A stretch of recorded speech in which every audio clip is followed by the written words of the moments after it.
My armamentarium for this skill assessment is my PPE, Marquis probe, dental mirror, and floss. There's also two other probes that we did not use, which are the UNC-12 and the Neighbors probe for furcations if needed. The Marquis probe is a double-ended, unpaired assessment instrument used subgingivally. It has a flexible, simple shank and is circular in cross-section. It has a blunt, rod-shaped tip with no cutting edges. It measures in increments of 3 millimeters up to 12 millimeters.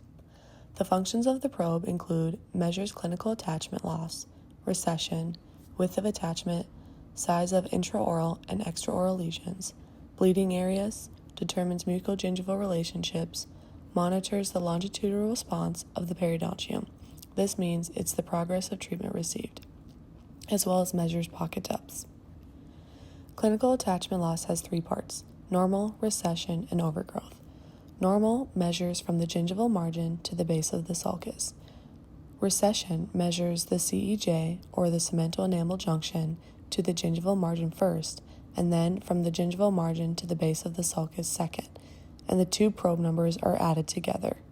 Gingival overgrowth is the measurement of the gingival margin to the CEJ first, and then gingival margin to the base of the sulcus, and then the numbers are subtracted. Width of attachment has two parts.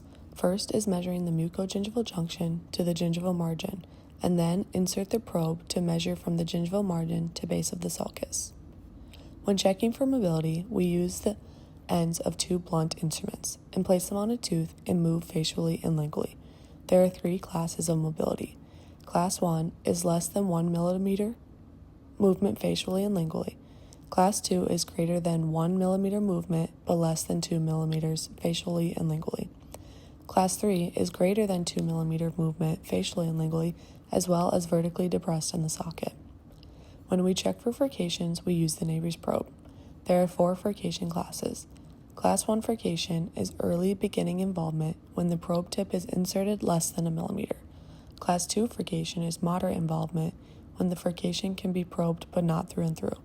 Class 3 is severe involvement when the bone between the roots is destroyed and a probe can be passed through. In Class 4, same as Class 3 with clinical exposure resulting from gingival recession. Class 3 and 4 are the only furcations that are radiographically visible.